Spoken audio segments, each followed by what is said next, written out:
I straighten the last sterling silver fork on my parents' Thanksgiving table, adjusting it to precisely the same angle as the others. The caterers move quietly behind me, professionals who understand the importance of presentation. I've spared no expense. Butterfield's is the most sought-after catering service in the city. But as I step back to survey the elegant table setting with its autumn-hued centerpiece and hand-calligraphed place cards, a familiar tightness grips my chest. No matter how perfect I make this, it won't be enough. Diana, don't you think this is all a bit excessive for a simple family dinner? My mother's voice cuts through the room as she enters, her critical gaze sweeping over the arrangements. Barbara Wells, always impeccably dressed in her cashmere sweater and pearls, has a gift for making questions sound like judgments. I maintain a carefully neutral expression, the mask I've perfected over 35 years. I wanted to do something special this year. What I don't say, I wanted just once, for you to be impressed by something I've done. Mom runs her finger along the edge of a Waterford crystal glass. Well, it certainly is. Something. The pause speaks volumes. I hope this didn't strain your budget too much, honey. We would have been perfectly happy with my usual turkey and stuffing.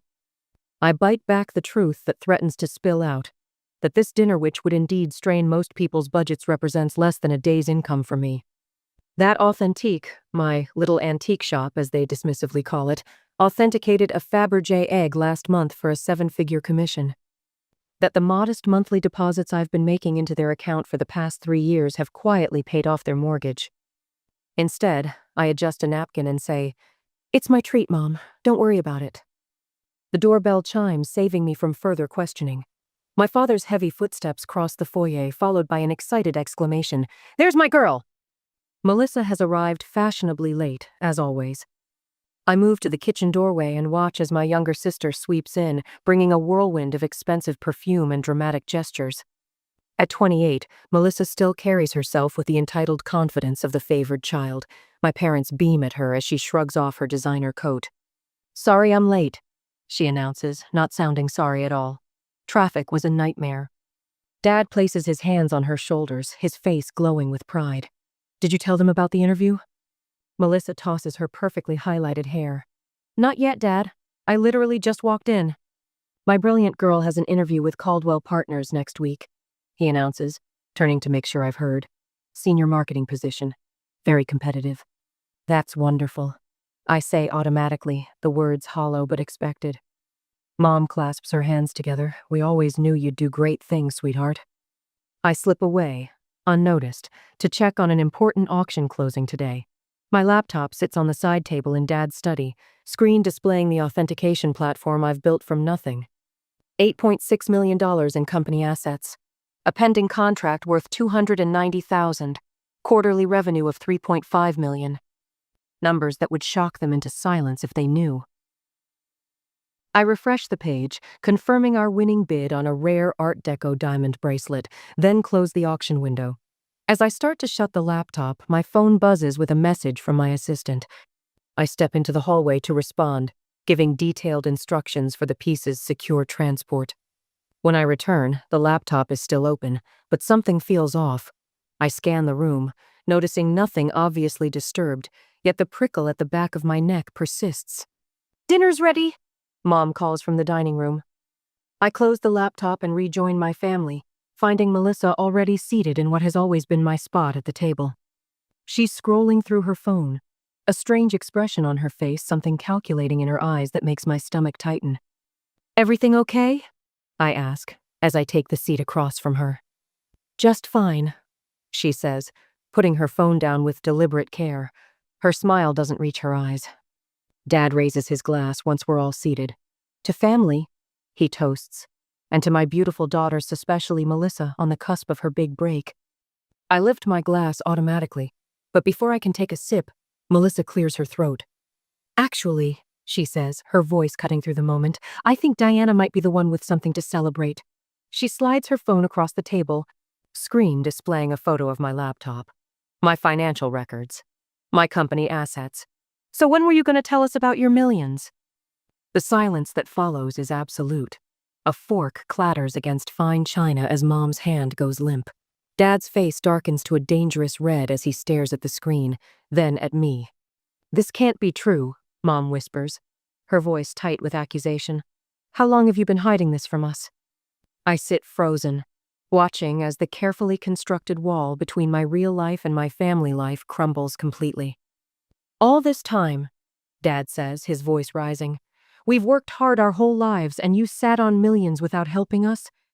The unfairness of his words stings like a physical blow. I think of myself at 18, scholarship letter in hand, my parents dismissive because it wasn't the full ride Melissa would later receive.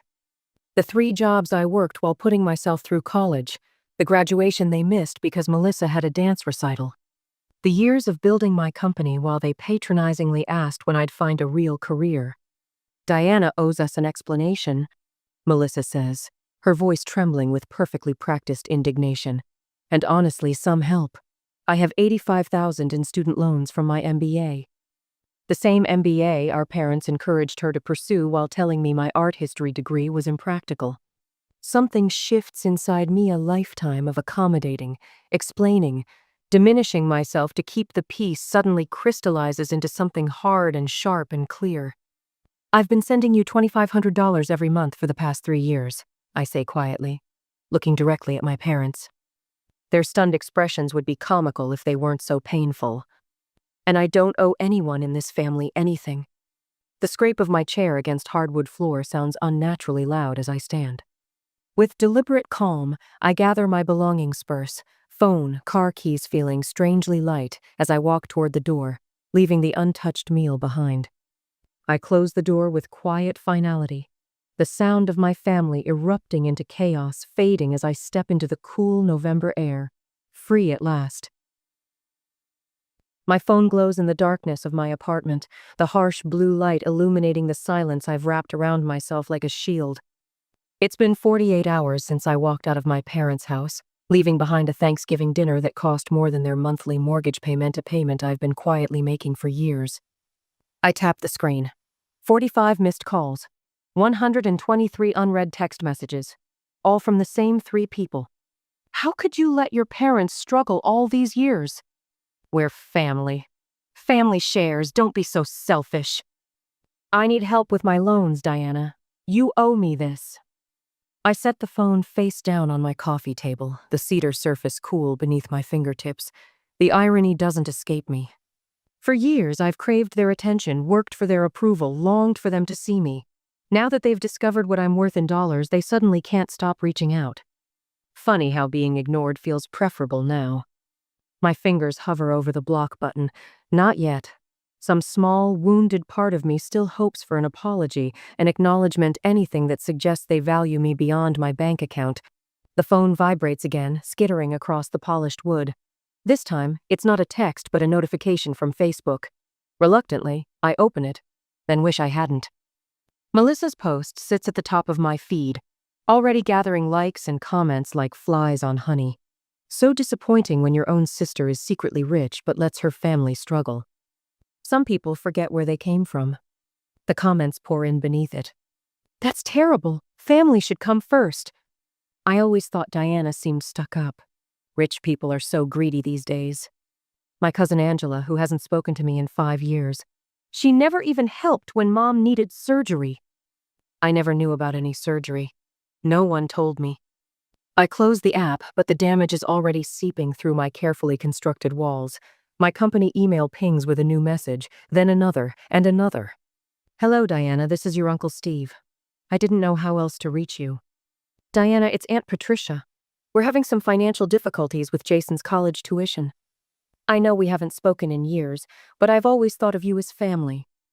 The knot in my stomach tightens as my private life becomes public fodder, my success transformed into their entitlement. I've spent years building Authentique, working 16-hour days, risking everything on my expertise and judgment. Now my achievement has become a family scandal, my privacy shattered by a sister who couldn't resist the urge to punish me for her own disappointments.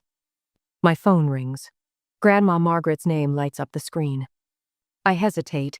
Grandma has always been different, sharper, more perceptive than her daughter, my mother. But she's still family. And right now, family feels like a loaded gun pointed at my heart. On the 4th ring I answer, "Diana." Her voice is clear and strong, belying her 85 years. No hello, no preamble. I heard what happened. I brace myself for the lecture, the reminder about blood being thicker than water, the guilt that my generation doesn't understand sacrifice. Don't you dare give them a penny more. The air leaves my lungs in a rush. What? You heard me. Her voice is steel wrapped in silk. Not another cent. They've been leeching off you for years, haven't they? The monthly deposits, the gifts. The checks you thought I didn't notice. Grandma, No explanations needed. She pauses, and I hear ice cubes clinking against glass. Grandma still enjoys her evening bourbon. They did the same thing to your Aunt Elizabeth 30 years ago. The name lands like a stone in still water. Aunt Elizabeth, me mother's elder sister. The family success story who disappeared from family gatherings when I was just a child. The cautionary tale of selfish ambition my mother would reference with tight lips and narrowed eyes. Elizabeth built a real estate empire from nothing, Grandma continues. The moment your grandfather and your mother found out how successful she'd become, they descended like vultures. Demanded she buy them a new house, pay for your mother's wedding, fund your grandfather's retirement. Each revelation hits like a physical blow. What happened? She gave and gave until there was nothing left. Her business collapsed under the strain. Her marriage fell apart. Last I heard, she was living in Arizona, starting over in her 60s. Grandma's voice softens. It's the Wells family pattern, Diana. Use the successful one until they break, then find another target. The silence stretches between us, filled with generations of toxic expectation. It's time someone broke the cycle, Grandma says finally. After we hang up, I sit in the gathering darkness, Grandma's words echoing in my mind. A family pattern, a cycle to break. The next morning, I'm at my attorney's office before they officially open. Marion listens without judgment as I explain the situation, her practiced eyes taking in the dark circles beneath mine, the tension in my shoulders. We'll start with documentation, she says, sliding a legal pad across her desk. Every dollar you've given them. Every text demanding more. Every social media post attempting to shame you. I nod, already feeling lighter as I begin listing dates, amounts, transfers. Then a cease and desist letter, she continues, followed by security upgrades for both home and office, and we'll need to change your emergency contacts immediately. For 3 hours, we methodically construct a fortress around my life and business. Each signature, each document represents another brick in the wall between the family I was born into and the life I've built.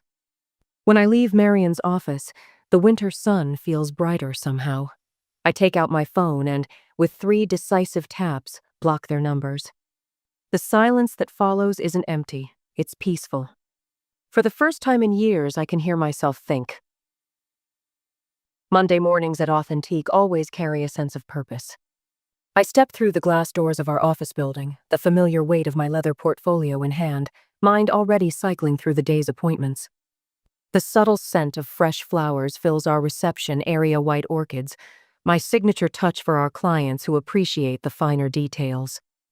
But something is wrong. Camille, our receptionist, meets my eyes with an uncomfortable expression I've never seen on her normally composed face. Miss Wells, she says, voice pitched slightly lower than usual. Your family is here to see you. The words hit like an unexpected appraisal error. I freeze mid-stride, then deliberately smooth my expression into what my staff knows as my auction face, the perfectly neutral look I wear when examining a potentially valuable piece.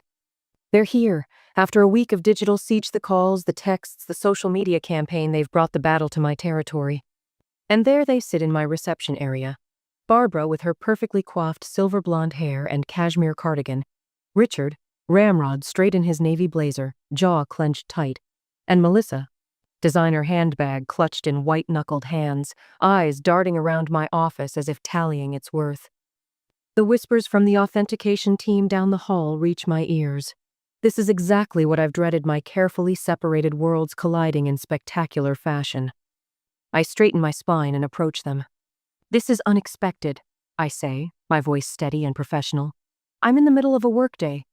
Mom rises first.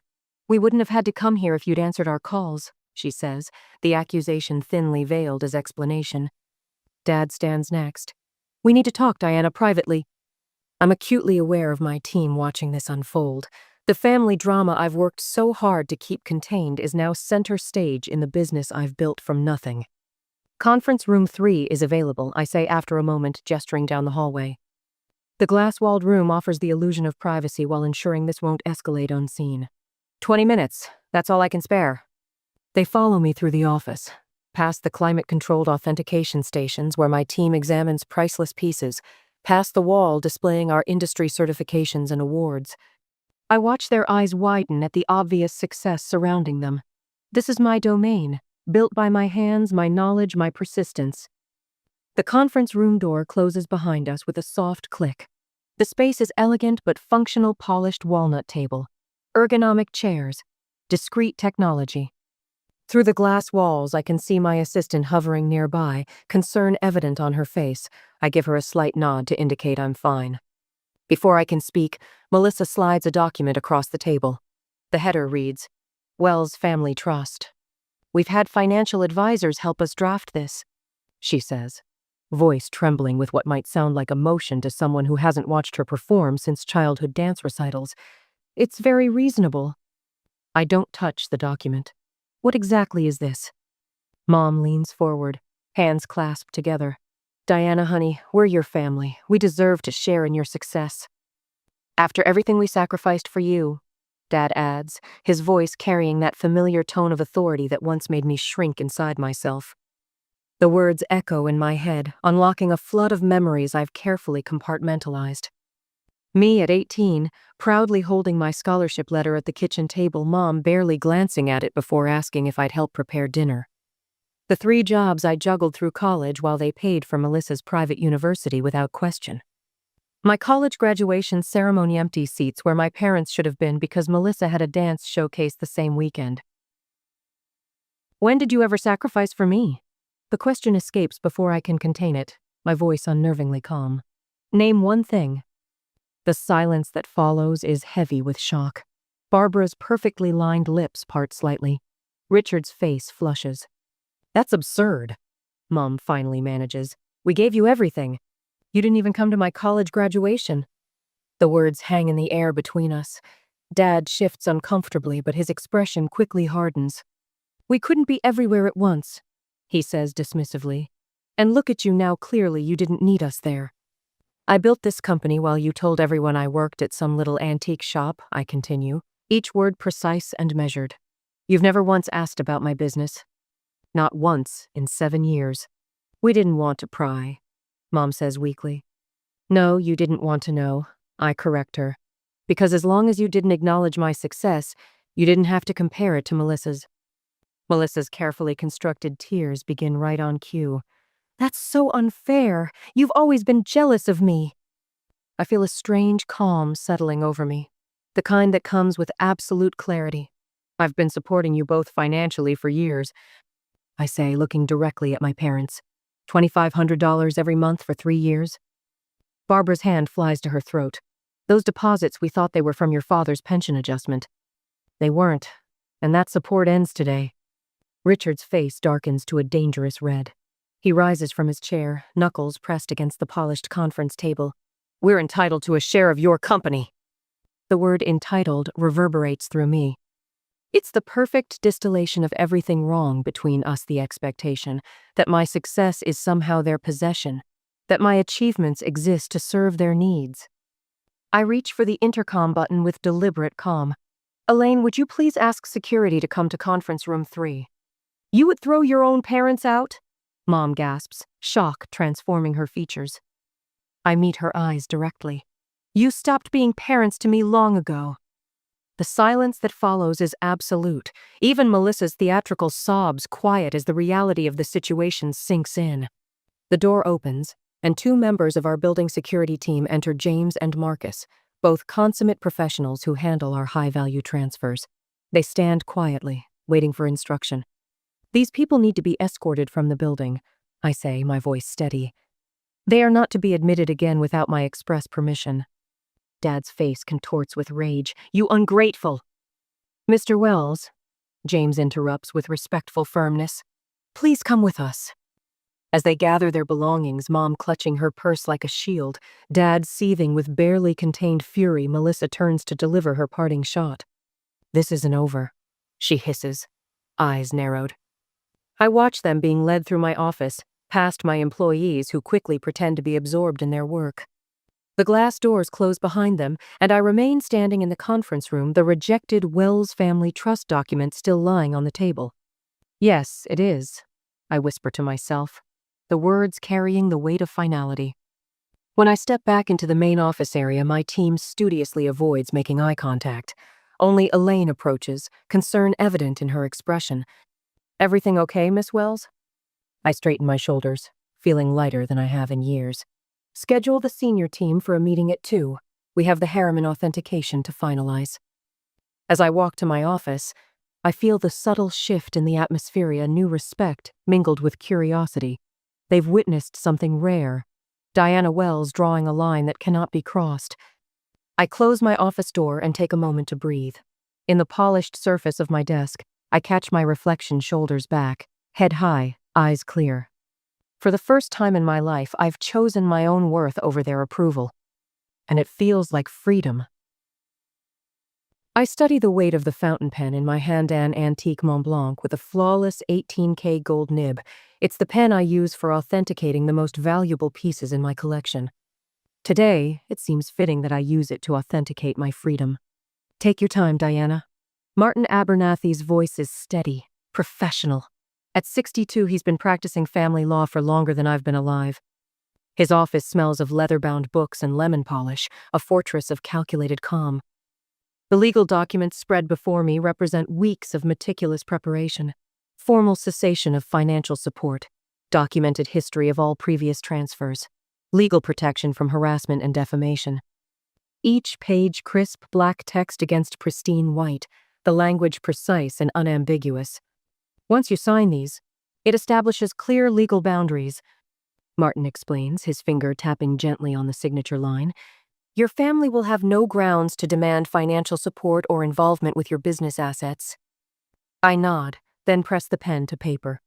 My signature flows across the line with the same confidence I use when authenticating a rare Cartier bracelet. The small act carries the weight of mountains shifting. "What about the social media posts?"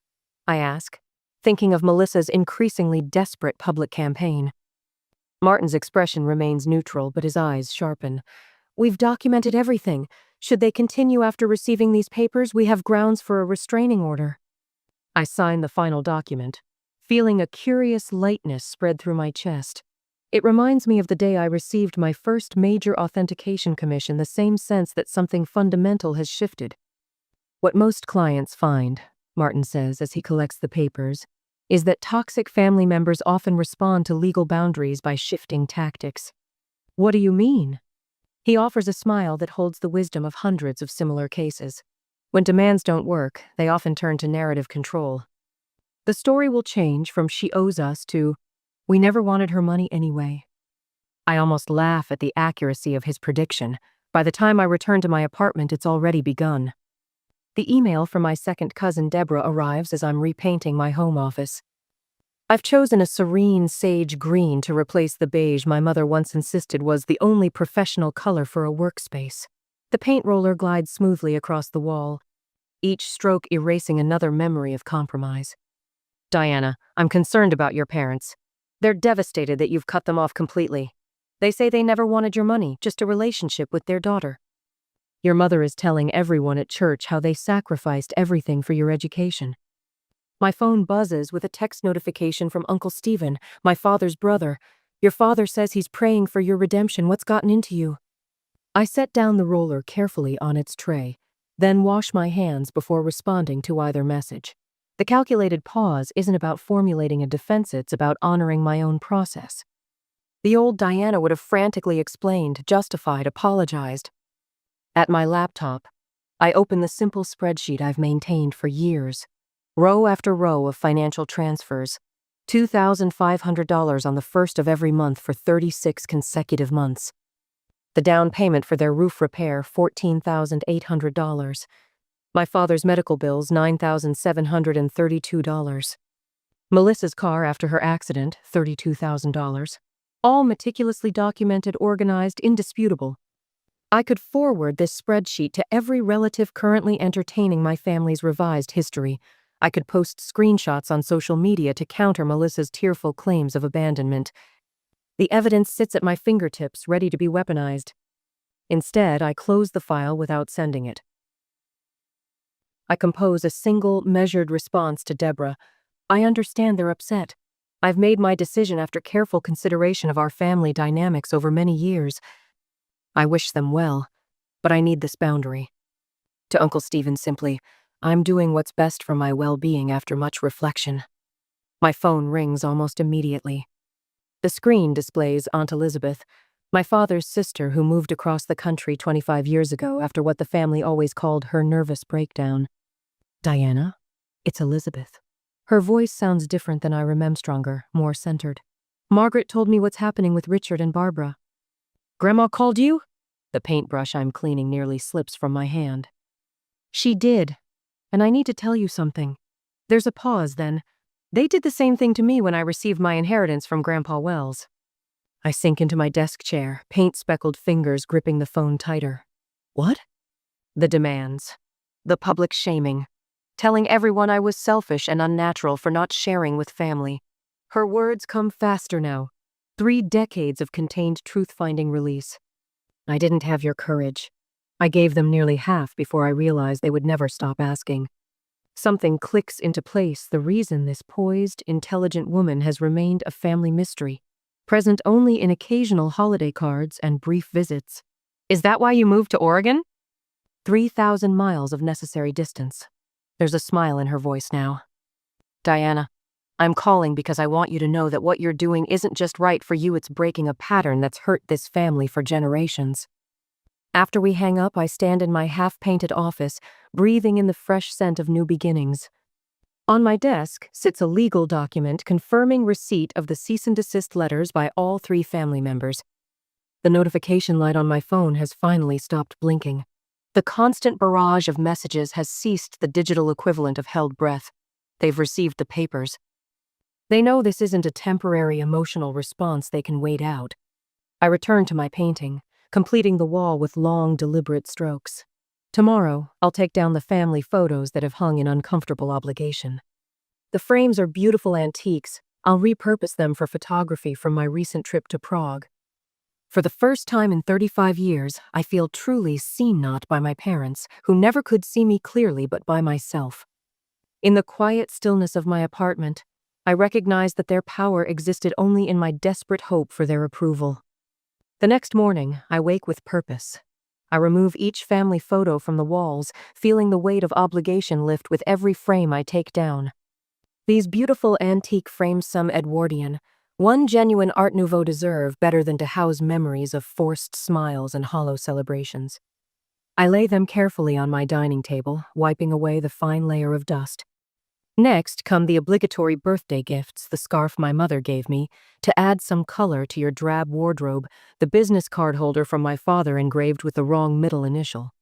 Each item goes into a donation box, making space for what truly matters.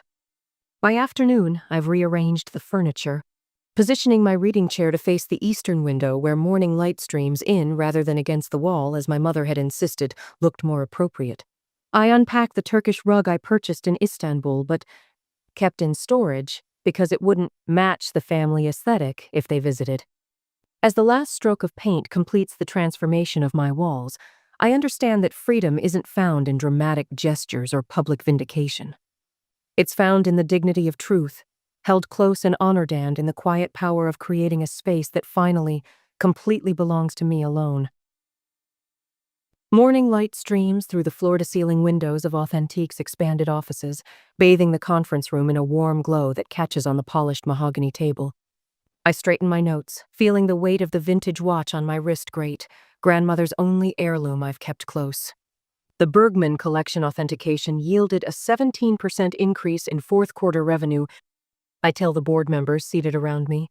And our new blockchain verification system has already attracted 3 major auction houses.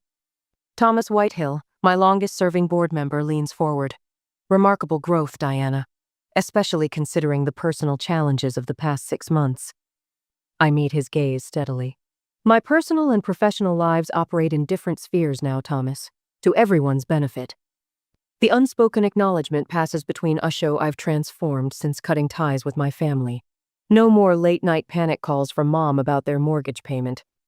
No more emergency transfers to cover Melissa's latest crisis. No more diminishing myself to maintain their comfortable illusions. Have you found that success comes more easily when you're free from toxic relationships? For me, the answer is an unequivocal yes. After the board meeting concludes, I walk the expanded floor of our operations center. 27 employees now, up from 22 before the Thanksgiving disaster. The familiar ping of authentication software mingles with quiet conversations as specialists examine pieces under specialized lighting. My domain, built from nothing but determination and expertise. The expertise my parents dismissed as playing with old jewelry. Jasmine, my new deputy director, approaches with a tablet.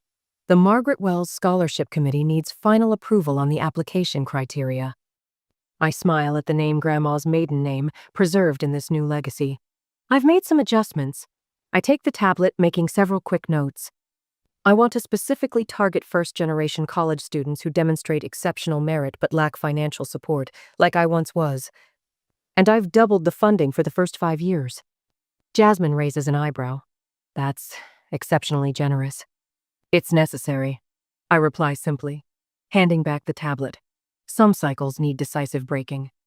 How have you turned difficult family experiences into something positive for others? This scholarship isn't charity, it's correction, a rebalancing of opportunities that should have existed all along. The community center bustles with pre-holiday activity as I arrange holiday meal packages alongside other volunteers. 6 months ago, I'd have been preparing for another exhausting family gathering, analyzing every word choice for potential criticism, minimizing my accomplishments to avoid accusations of showing off. Diana, we need more help with the children's gift wrapping, calls Elaine, the volunteer coordinator. I move to the colorful station where donated presents await wrapping. Beside me, an elderly woman struggles with a particularly awkward Pacagea child's bicycle. Here, let me help. I offer, steadying the handlebars as she positions wrapping paper. Bless you, dear. She smiles. My daughter usually helps, but she couldn't make it today. I'm happy to fill in, I say, carefully creasing a corner.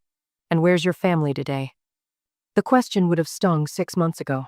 Now I simply meet her eyes. I'm spending the holidays with chosen family this year. She nods, a knowing light in her eyes. Sometimes those are the most important kind. We work in companionable silence, her gnarled fingers moving with surprising dexterity. When we finish, the bicycle is transformed into a festive masterpiece. Perfect teamwork, she declares. The warm satisfaction that spreads through me feels more genuine than any family dinner I've attended in years. Share how you've built a chosen family of supportive people in your life. How do these relationships differ from blood relationships? Mine offer acceptance without expectation, support without scoreboards. Grandma Margaret's retirement community gleams with tasteful holiday decorations as I sign the visitor log. The dining room, with its panoramic views of snow-dusted gardens, provides a serene backdrop for our monthly lunch. When I spot her silver-crowned head at our usual corner table, something tightens in my chest. She rises as I approach, arms extended for a hug that feels like coming home, the only embrace that's ever felt that way. There she is, Grandma says, her voice strong despite her 85 years. The only Wells with any sense. I laugh, settling across from her.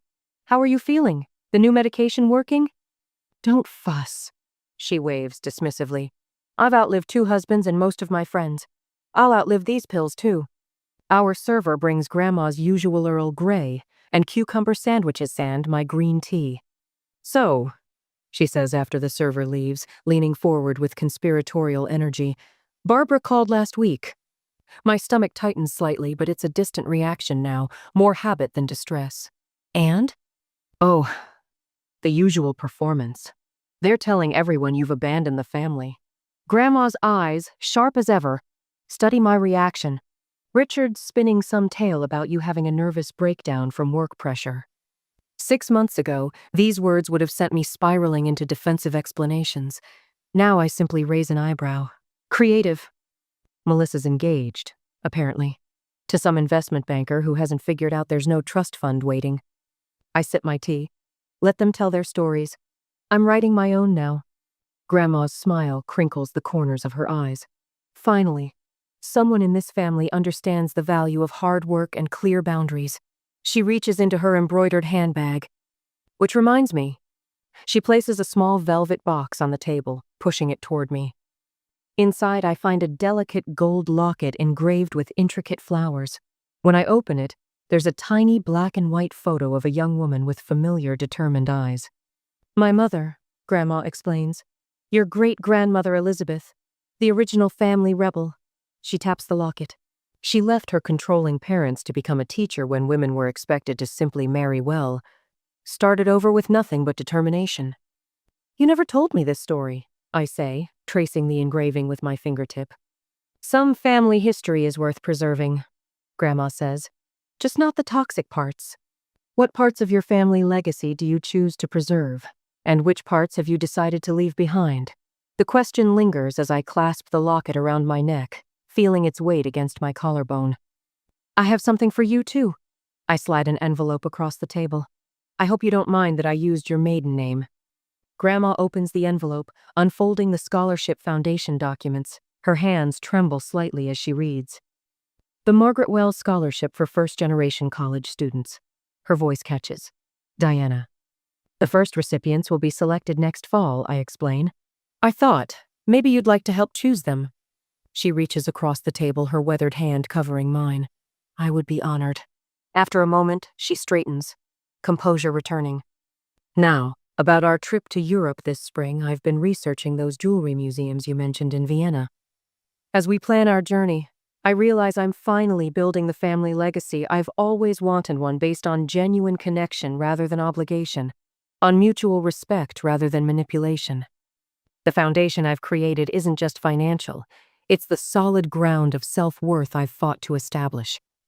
The family I've chosen, including the one blood relative who truly sees me as the one I deserve. I reach for a bright red bell pepper, weighing it in my palm. It's firm, unblemished, perfect for the roasted vegetable medley I'm planning for tomorrow's Thanksgiving dinner.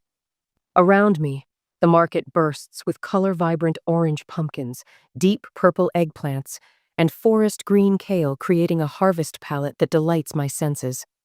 The gentle misting system sprays over the produce with a soft hiss, releasing the earthy aroma of fresh vegetables. Not catered this time. My own recipes, my own hands, preparing food for people who genuinely want to be at my table. Diana? The voice stops me cold, though my heart doesn't race like it once would have. I turn slowly, pepper still in hand, to see Melissa standing by the organic tomatoes. Her highlighted hair has grown out, dark roots prominent against the faded blonde, and her designer clothes have been replaced with a department store coat that's begun to pill at the cuffs. The strain of the past year shows in the fine lines around her eyes, her complexion dull compared to the vibrant produce surrounding us. Have you ever unexpectedly encountered family you've distanced yourself from? How did you handle it? Hello, Melissa. My voice is steady, neither warm nor cold. She shifts her weight, clutching her shopping basket like a shield. Inside, I glimpse store-brand pasta. A small turkey breast, not the whole bird our mother would insist upon, and a single bottle of $2 chuck. The evidence of downsized expectations. I didn't expect to run into you here. She glances at my cart filled with fresh produce, artisanal bread, and a bottle of reserve Cabernet. You look well. Thank you. I am well. The silence stretches between us like taffy, sticky and uncomfortable. The bustling market noise fades into the background, the beeping of checkout scanners, the squeaking of cart wheels, the murmur of other shoppers, all muted by the awkward tension of our unexpected reunion. A year ago, this encounter would have filled me with dread, with guilt, with a desperate need to smooth things over. Today, I simply wait. Mom and Dad are having a small dinner tomorrow, she finally offers, her tone carefully casual. Nothing fancy. Dad's hours got cut back at the firm, and with the economy. She trails off, the unspoken request hanging in the air between us. I place the pepper in my cart, the soft thud it makes against the metal basket punctuating my decision not to take her bait. I'm sorry to hear that. I hope things improve for them. Melissa's eyes widened slightly at my response, compassionate, but lacking the immediate offer of financial rescue she clearly hoped for. A flash of frustration crosses her face before settling into something more contemplative. Could you maintain such composure if faced with a similar situation? They ask about you sometimes, she says, her voice softer now. Mom doesn't say it, but I think she regrets how everything happened. I nod, acknowledging her words without jumping to fill the space with promises or apologies. That's good to know. A year ago, I might have interpreted this as an opening to repair what was broken, rushing back into the dysfunction with checkbook open. Now I recognize it for what it is, a tentative acknowledgement that perhaps they were wrong, wrapped in another subtle attempt to access my resources. And you? I ask, genuine curiosity in my voice. How are you doing, Melissa? Something shifts in her expression, surprise perhaps, that I would ask about her welfare without agenda. It's been educational. I finally got a job. Not with Caldwell, but a smaller firm. The pay isn't what I expected, but it's a start. That's something to be proud of. I say and mean it. For a moment, I glimpse a version of my sister I never knew, one forced to stand on her own feet, discovering her own capabilities. Not the entitled girl who assumed the world owed her success, but a woman learning what it means to earn her way. Well, I should get going, she says, glancing at her watch. We're having dinner at 5 tomorrow if you wanted to. I have plans, I say gently, but thank you for the invitation. She nods, a mix of relief and disappointment crossing her face. Happy Thanksgiving, Diana. Happy Thanksgiving, Melissa. I watch her walk away, noticing how her shoulders hunch slightly forward now instead of being thrown back in perpetual confidence. The squeak of her cartwheel creates a melancholy rhythm as she disappears around the corner. The encounter leaves me neither elated nor devastated, just peaceful. The power they once held over me has dissolved completely. What does family truly mean to you? And how has that definition evolved throughout your life? Grandma Margaret raises her glass from the head of my dining table, the light catching her silver hair like a crown. Around her sit my chosen family, Elise and Jerome from the gallery, my attorney Sarah and her husband, my restoration specialist Tomas, and 2 scholarship recipients who had nowhere to go for the holiday.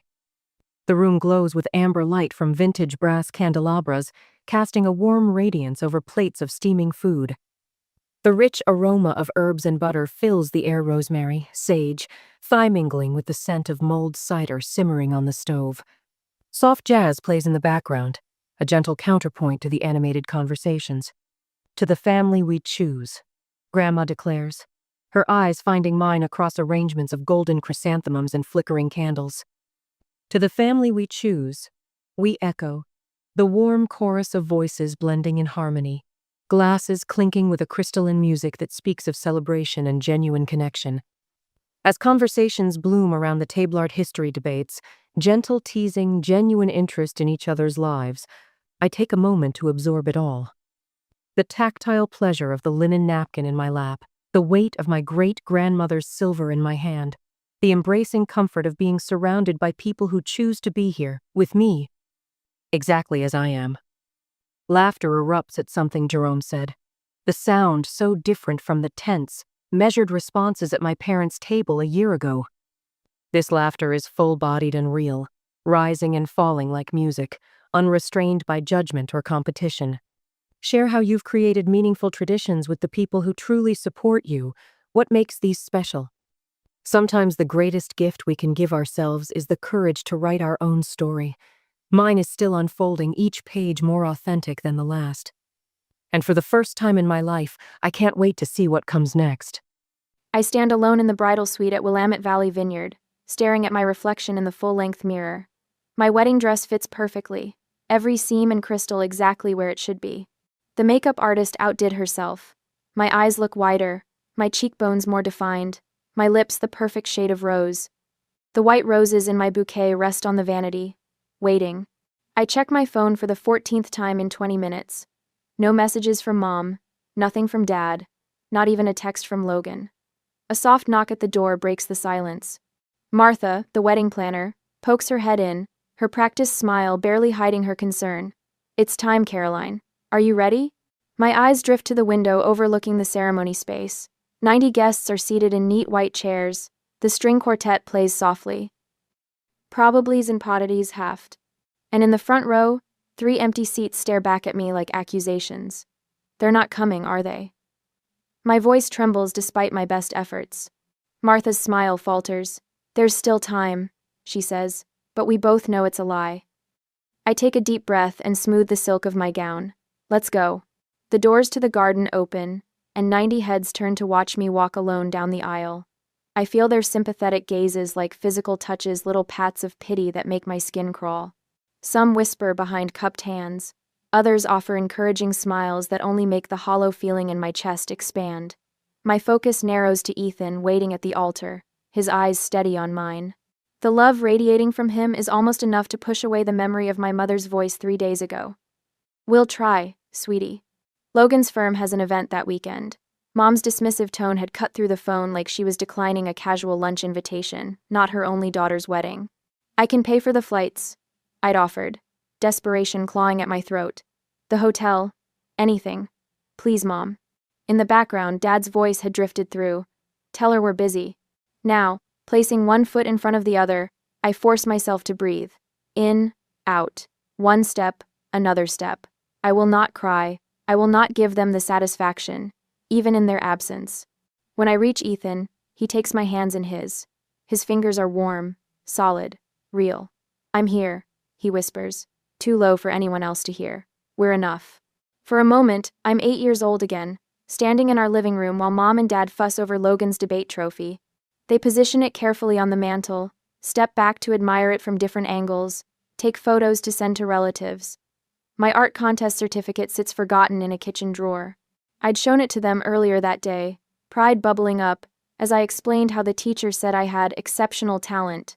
Mom had glanced at it and said, "That's nice, honey," before turning back to the dinner she was preparing. Later, Dad had ruffled my hair absently. Logan needs more support, he's going places. He'd explained when I asked why they went to all his events but missed my art showcase. You understand, don't you, Caroline? Caroline. And Mom, never missing an opportunity. Why can't you be more like your brother? He focuses on what matters. I'd tried harder after that. Academic awards, college scholarships, business success, each achievement, a desperate attempt to turn their heads in my direction. Each one noted with distracted acknowledgement, if acknowledged at all. The ceremony continues around me. I say my vows, my voice growing stronger with each promise. I choose a future based on seeing each other clearly, I tell Ethan, the words carrying more weight than anyone, but he understands. When the officiant pronounces us husband and wife, Ethan's mother envelops me in a warm embrace. You're one of us now, dear, she whispers, and something tight in my chest loosens just a fraction. The photographer captures us on the dance floor, Ethan twirling me under the string lights. His cousins join us, forming a circle of laughter and music. For moments at a time, I forget about the family-shaped hole in my celebration. I forget about the phone I've checked too many times. I forget about the explanations I've given to curious guests. At the reception, Sarah, my college roommate, raises her glass. To finding the family who deserves you, she says, her eyes holding mine with fierce loyalty. A murmur of agreement ripples through the crowd. The truth of her words hits me like a physical blow. All these years, I've been invisible to the people who should have seen me most clearly. I've been chasing approval from those who never intended to give it. When the celebration quiets for a moment, I slip away to check my phone one last time. No missed calls, no messages, not even a token congratulations. Ethan finds me there, staring at the blank screen. They missed something beautiful today, he says, wrapping an arm around my waist. I look up at him, at the man who has never once made me feel like I needed to earn his attention. I think of his family, who welcomed me without reservation. I think of friends who traveled across the country to stand beside me. I set the phone down. Their choice, I say, feeling lighter than I have in years, not my burden. And for the first time, I almost believe it. 2 years later, I leaned back in my ergonomic chair, staring at the notification on my computer screen. Acquisition of Crescent Motion Studio, finalized at $21 million. 2 years of negotiation, 5 years of building from scratch, and now validation in the form of 8 figures. My office door bursts open as my team floods in with bottles of champagne and plastic flutes. To Caroline.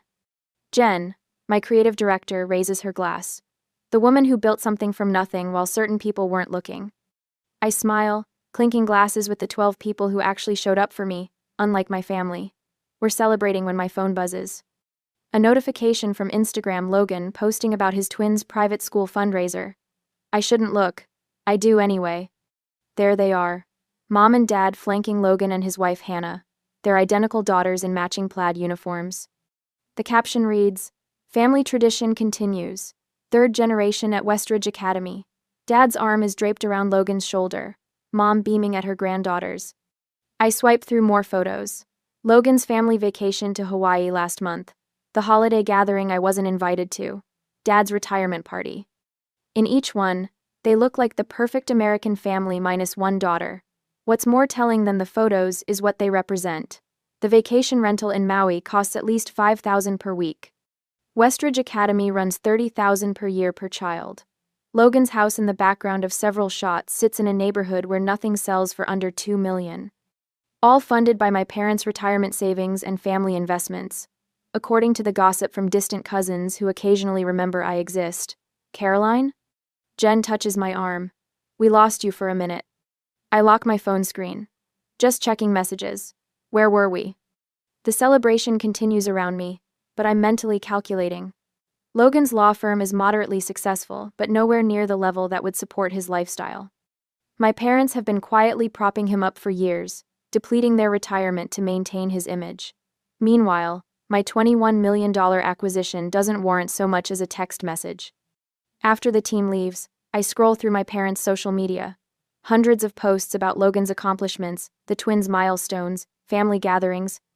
My existence is limited to a single birthday wish last year, a generic, "Happy birthday, Caroline," without even a photo. I close my laptop and make a decision. The next morning, I call my financial advisor. The Porsche Taycan metallic gray. I want to complete the purchase today. 3 hours later, I'm signing paperwork for a $135,000 car. It's extravagant, unnecessary, and exactly what I want.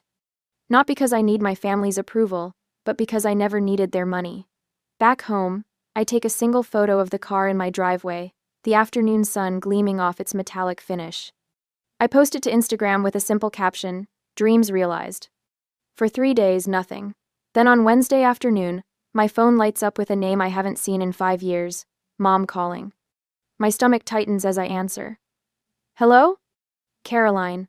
Mom's voice carries that particular blend of authority and urgency she reserves for family crises. "We need to talk. Family meeting tomorrow." "Family meeting?" I repeat, hearing the disbelief in my voice. "After 5 years of silence, you're calling about a family meeting?" "This is important." She pauses, and I hear Dad's voice in the background. "Tell her it's important," he says, as though I can't hear him. "What's important?" I ask. My wedding wasn't important. My business wasn't important. What exactly matters now? Mom's voice tightens. "It's complicated. Financial issues. We need to discuss it as a family." Of course. They saw the car. They know about the acquisition. Now suddenly, I'm family again. "Tomorrow at 2, I say before hanging up. The next morning, I slide into my new Porsche, the leather seat cool against my back. The drive to my childhood home takes 40 minutes, time enough to remember birthdays celebrated without me, achievements unacknowledged, holidays spent alone while they gathered without me. I park in the circular driveway, my metallic gray Porsche looking starkly modern against their traditional colonial. For a moment, I sit there, hands gripping the steering wheel. The last time I stood on that porch was 6 years ago, when I'd announced my engagement to Ethan. Mom had nodded politely while Dad checked his watch repeatedly, clearly waiting for me to leave. They've never needed me before. Why now? My phone buzzes with a text from Ethan. "Remember who you are. Call me if you need extraction." I smile despite myself. Another notification appears, an email from Naomi Blake, the investor who believed in Crescent Motion when no one else would. "Your worth isn't measured by those who couldn't see it." A final alert. My assistant confirming tomorrow's meetings. "Don't let them take too much time. You have the production review at 4. Come on her." I take a deep breath, remembering my therapist's words from last week's session. Boundaries aren't punishments, they're protection. I straighten my shoulders and step out of the car. Before I can knock, the front door swings open. Mom and Dad stand there, their expressions shifting from annoyance to shock as they take in the Porsche behind me. "You've done well for yourself," Dad says. Not hello. Not, "I've missed you." Just an assessment of my financial worth. "Yes," I reply simply. No hugs, no warmth.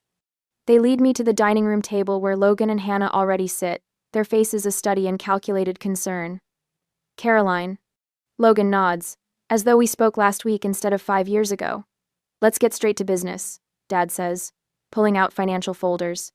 I remain standing, my purse strapped tight in my grip, the only outward sign of the turmoil beneath my calm exterior. "No.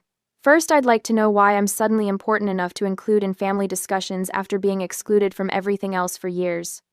Mom and Dad exchange glances. Logan shifts uncomfortably. "We can discuss that later," Mom says, her voice slipping into the dismissive tone I know too well. "We have more pressing matters now." "I'm not in a rush," I reply, still standing. "And I'm not interested in being convenient family only when you need something." For the first time in my adult life, I see uncertainty flicker across my father's face. In this moment, I understand they need me now. And for once, I have the power to decide what happens next. The dining room of my childhood home feels smaller than I remember. Richard sits at the head of the table, hands folded like he's presiding over a board meeting rather than a family crisis. Elaine perches beside him, her posture perfect despite the worry lines creasing her forehead. Across from me, Logan slumps in his chair, his designer shirt wrinkled at the cuffs. Hannah sits beside him, a leather photo album open on her lap. "It's foreclosure, Caroline." Richard's voice is firm, but carries an unfamiliar tremor. Logan's mortgage is 3 months behind. The twins' private school tuition is unpaid for the semester. I say nothing, letting the silence stretch. 2 years of no contact, and this is what brings us together. You need to help your brother. Richard slides a document across the polished oak table. Loan paperwork, already filled out. The presumption steals my breath. "Think about your niece and nephew." Elaine's voice catches, a practiced hitch that once would have sent me scrambling to please her. "They're just children. They shouldn't suffer because of financial difficulties." Logan leans forward, eyes narrowed. "We're family, that's what family does. When one of us succeeds, we help the others." Hannah flips the album open wider, pushing it toward me. "They ask about Aunt Caroline all the time." She points to photos of children I barely recognize, their faces shining at a birthday party I wasn't invited to attend. "Maddie wants to know why you never visit." Richard clears his throat. "We've done everything we could. Our retirement fund is." He trails off, exchanging a look with Elaine. "We've been supporting them as best we can." The implication hangs in the air between us. My success means I owe them. My independence is selfish in the face of family need. I close the photo album and slide it back across the table. "Where were you at my wedding?" The question falls from my lips with surprising calm. Logan blinks. "What?" "My wedding. 2 years ago. Where were you?" Elaine's hand flutters to her throat. "We were busy. Logan had that event with his firm." "It wasn't convenient," Richard adds, as if commenting on a missed dinner party. I nod slowly, feeling something crystallize inside me. "And yet here you are now, because you saw the Porsche on Instagram. You only contacted me because you saw the car." Logan's face flushes. "That's not fair." "Isn't it?" I sit straighter, feeling the power of my financial independence in my spine. Where there once was anxious curve, there's steel. I built everything alone, every scholarship, every client, every late night. Where were any of you? Richard's eyes narrow. "What's that got to do with the current situation?" "Everything." I fold my hands on the table, mirroring his posture. "I'm listening. Tell me why I should write a check today." Logan slams his hand on the table.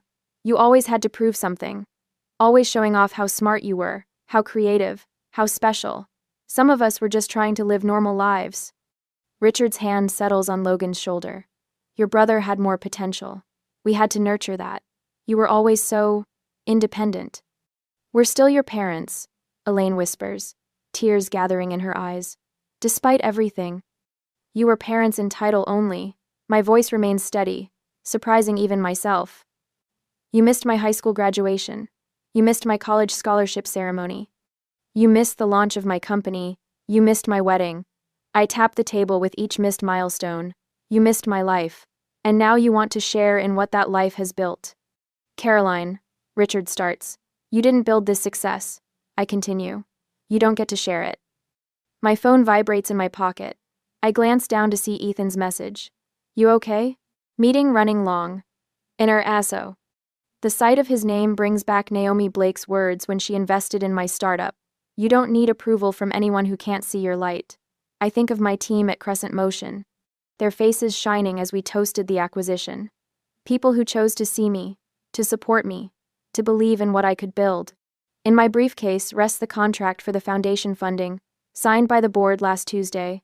People who trust me with purpose, not just money. Richard slides the loan paperwork closer to me. We're only asking for what's reasonable. Family helps family. The interest rate is quite fair, Elaine adds, as if offering a favor. Logan's smirk returns, confident now. Blood is thicker than water, Caro. I stand slowly, deliberately. The motion draws their eyes, their bodies leaning forward expectantly. I reach for my briefcase and set it on the table with a soft thud. I've made a different decision, I say. Logan's eyes fix on my hands as I unlatch the briefcase. Richard shifts forward in his chair. Elaine's fingers twist the napkin in her lap. Instead of a checkbook, I withdraw a single document and place it on the table.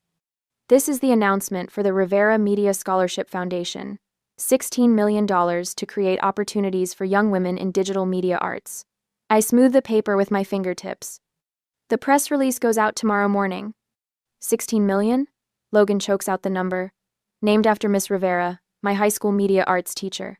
The woman who attended my gallery showings when my family was too busy. The money is legally protected in a foundation trust. The board approved the allocation last week. Silence falls like concrete across the table. I'm helping girls who never got the applause I didn't get, I say, gathering my belongings. That's what family means to me. Logan's face contorts, veins standing out on his forehead. You're wasting it on strangers. On nobody girls who deserve better than what I got. I snap my briefcase closed. Girls who need someone to see them, to invest in them. My parents sit stunned, staring at the paper that represents millions they'll never touch. I pick up my phone, turning the screen toward them. A recording app displays an active timer, 36 to 14 and counting. I've also documented every manipulative message from today. I say quietly. Every threat, every demand, every guilt trip. Just in case anyone gets creative with legal claims against the foundation. I walk toward the door, my footsteps echoing in the silence. Behind me, I hear Logan's chair scrape back violently. You can't just leave. His voice cracks. We need that money. I pause at the threshold, not turning back. No, Logan. What you needed was to show up. At my graduation, at my company launch, at my wedding. I place my hand on the doorknob.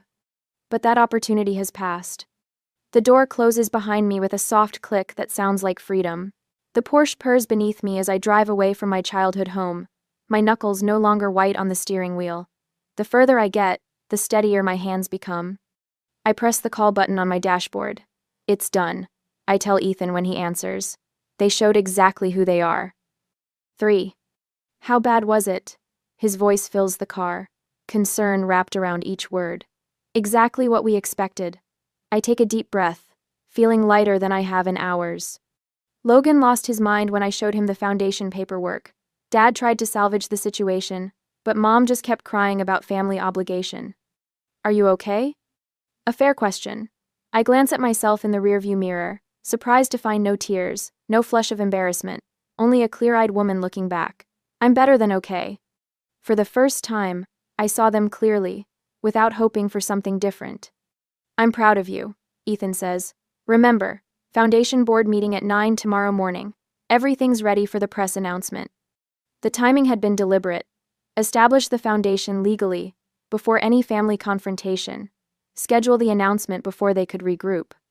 No emotional pleas, just legal structures they couldn't penetrate. The Rivera Media Scholarship would be my legacy, not a family drama. I'll be ready, I promise before ending the call. The first message comes at 11:47 p.m. By midnight, my phone buzzes continuously with family emergency texts. I silence it and place it face down on my nightstand. The house is quiet except for Ethan's steady breathing beside me. I don't need to read their messages to know what they contain. Morning brings 6 voicemails from my mother, the progression evident in her tone from weepy pleas about family unity to sharp accusations of betrayal, culminating in threats about what people will think of a daughter abandoning her family in their time of need. "You've dealt with worse?" I tell myself as I apply mascara, the morning routine grounding me. My navy suit, the one I wore when signing the acquisition papers, hangs ready on the closet door. Ethan hands me coffee in my favorite mug. "Logan's been calling business associates," he says, scrolling through his phone. "And your dad tried reaching my uncle." Predictable. I take a sip, the coffee bitter but fortifying. They're moving faster than I expected, but not more cleverly. The foundation board meeting goes smoothly. 12 accomplished women from media and finance, all personally vetted, all committed to supporting young female artists. The press release is approved unanimously. Launch details finalized. The first scholarship recipient will be selected in 6 months. I'm reviewing the event venue proposal when Janine from reception calls. "Miss Rivers, your family is here. They're causing quite a scene." Through the glass walls of my office, I can see security already moving toward the lobby. I straighten papers that don't need straightening. "Have security escort them out, please," calmly and professionally. I watch through the windows as my mother's voice rises over the general office hum. My daughter is abandoning her family. Her hands gesture wildly, her pearl earrings swinging with the motion. Logan stands beside her, arms crossed, face flushed with the particular shade of red it used to turn when he was denied something as a child. My team watches me for cues. I stand, smooth my skirt, and walk to my office door. "It's being handled," I tell them with a calm I've practiced for this moment. "Let's continue with our work." Security escorts my family toward the elevators. Logan's voice carries back. "This isn't over. We have family obligations you can't just ignore." That evening, I draft a single email to all 3 of them. "I have documented your harassment at my workplace. Any further attempts to contact me at my office will result in a formal complaint. All communication regarding family matters must be directed through my attorney, whose contact information is attached. Caroline." "Direct and clear," says Patricia, my therapist, 2 days later. We sit in her sunlit office, the faint smell of jasmine tea between us.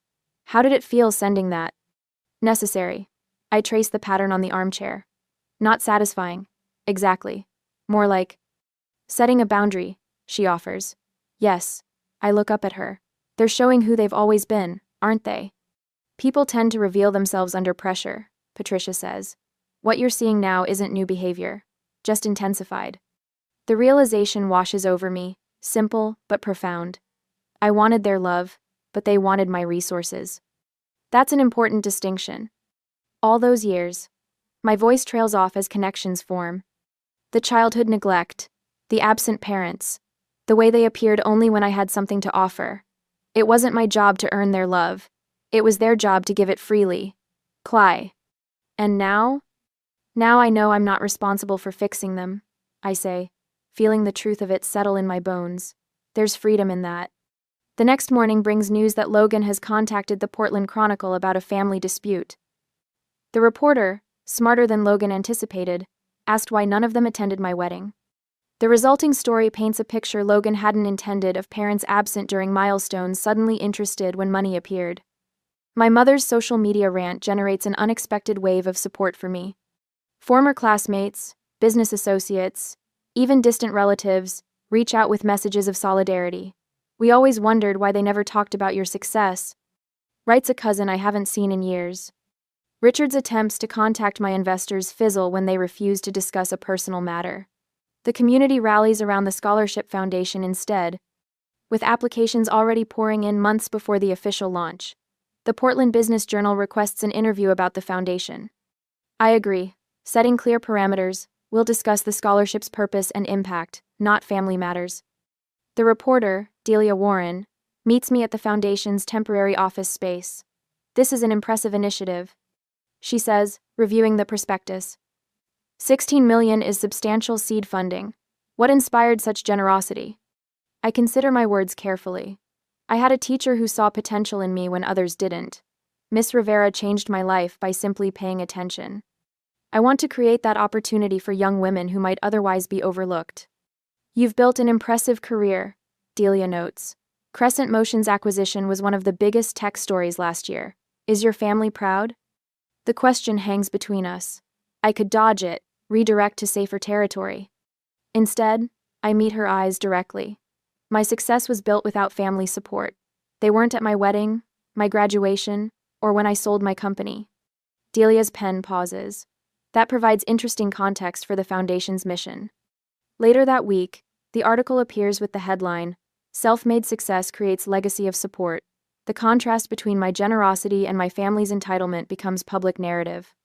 When news of Logan's house foreclosure breaks days later, the community connects the dots without my saying a word. Ethan handles increased security protocols at our home. My business team manages communication strategy, filtering messages and prioritizing foundation work. Naomi Blake, my first investor and mentor, releases a statement supporting my commitment to lifting others rather than enabling dependency. My college friends form a protective circle, filling our calendar with dinners and events that leave no room for dwelling on family drama. Patricia provides anchoring during weekly sessions. The United Front becomes its own kind of family chosen, intentional, supportive. 2 weeks after the confrontation, I received the Business Leadership Award from the Women in Media Alliance. Standing at the podium, looking out at faces that genuinely celebrate my success, I realize the tables have completely turned. My parents' retirement plans are now delayed indefinitely. Hannah's social position in her precious country club circles has eroded with their financial collapse. Logan's twins will transfer to public school next semester.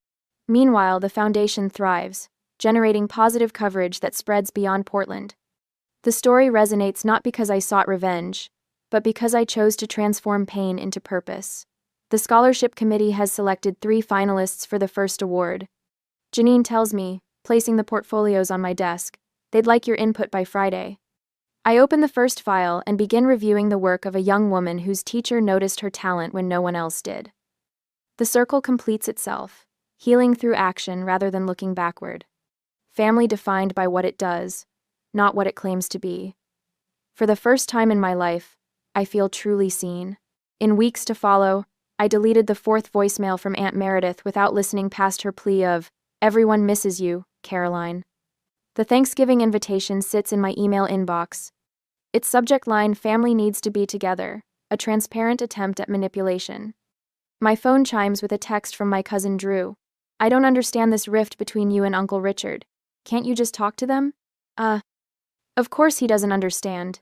He wasn't at my empty wedding. He didn't witness 20 years of invisibility. A letter arrived yesterday from Mom, the elegant handwriting unmistakably hers. "We always believed in you," she wrote, as if rewriting our entire history. The envelope sits half-burned in my fireplace, its edges curled and blackened like the lies it contains. "Dad called my office directly last week. We need to clear the air," he said, his voice lacking any acknowledgement of what they'd done. My assistant, following strict instructions, told him I was unavailable, permanently. The final straw comes when Logan sends the twins to my office with handmade cards. "We miss Aunt Caroline," written in childish handwriting I know isn't theirs. The manipulation is so transparent it makes my stomach turn. They're using every emotional lever they can find. Ethan observes that evening, examining the cards on our kitchen counter. They're desperate. I flip through the week's collection of attempts, but they still haven't actually apologized. The family attorney calls next, his voice professionally neutral. "There are moral obligations to consider, Caroline. Family ties carry certain responsibilities." The implication is clear. I'm the villain in their story, the heartless daughter who abandoned her struggling family. Pastor Wilson from the church I stopped attending years ago leaves a voicemail. "Your parents are deeply concerned. Perhaps we could meet to discuss reconciliation?" 2 childhood friends, neither of whom I've spoken to in a decade, suddenly reach out. "Your parents seem so heartbroken," says one. "The holidays are for forgiveness," says the other. When Logan's wife Hannah emails photos of the twins in Halloween costumes, "The children ask about you constantly," I nearly throw my phone across the room. They're framing this entire situation as my responsibility, I tell my therapist during our weekly session. My forgiveness, my duty, my failure to be the bigger person. "And how does that make you feel?" she asks, her eyes steady on mine. Angry, I admit, but also validated? They wouldn't fight this hard if they weren't afraid of losing control. The foundation selection meeting provides an unexpected challenge.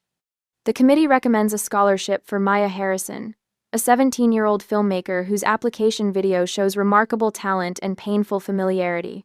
She reminds me of myself. I tell Ethan that night, quiet, determined, overlooked.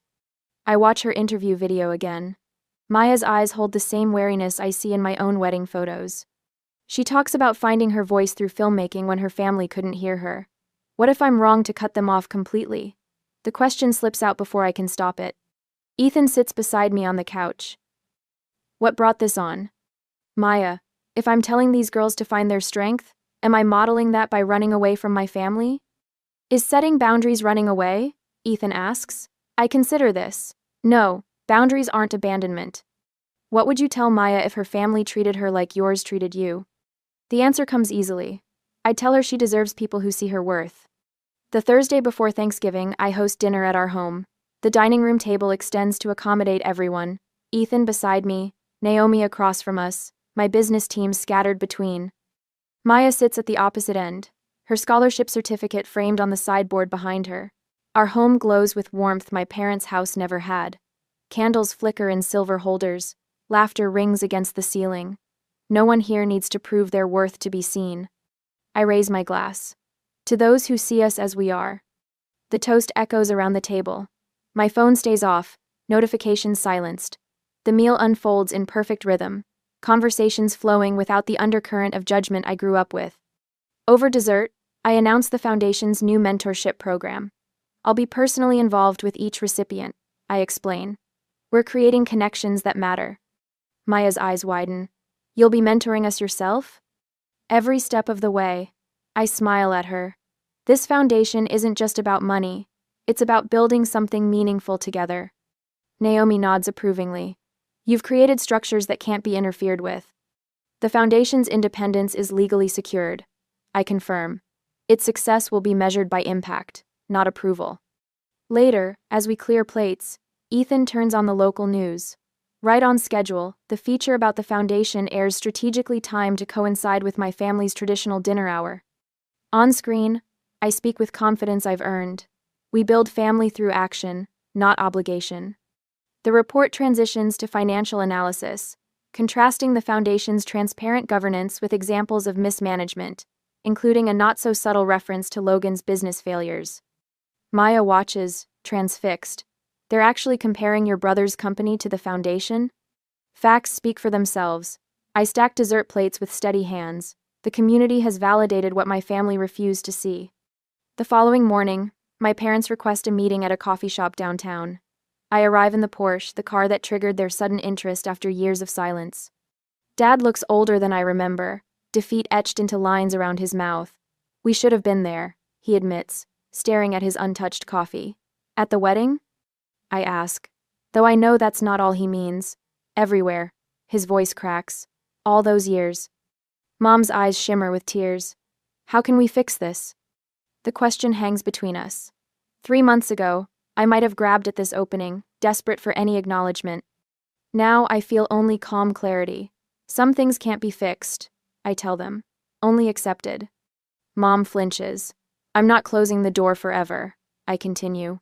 But I need accountability, not convenience. I'll consider limited contact after you both start therapy.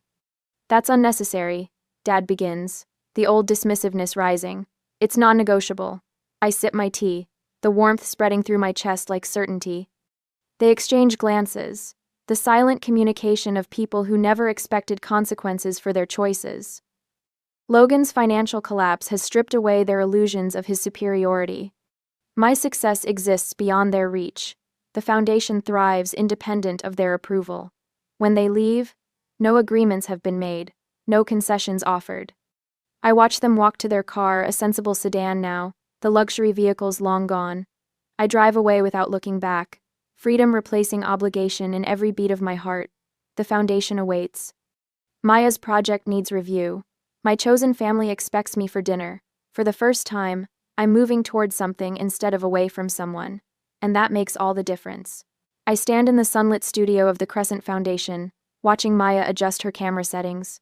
The morning light filters through the tall windows, casting golden patterns across the polished hardwood floor. It's been a year since I faced my family for the last time. What do you think about this angle? Maya looks up, her eyes bright with the same creative fire Miss Rivera once saw in mine. Try moving it slightly to the left.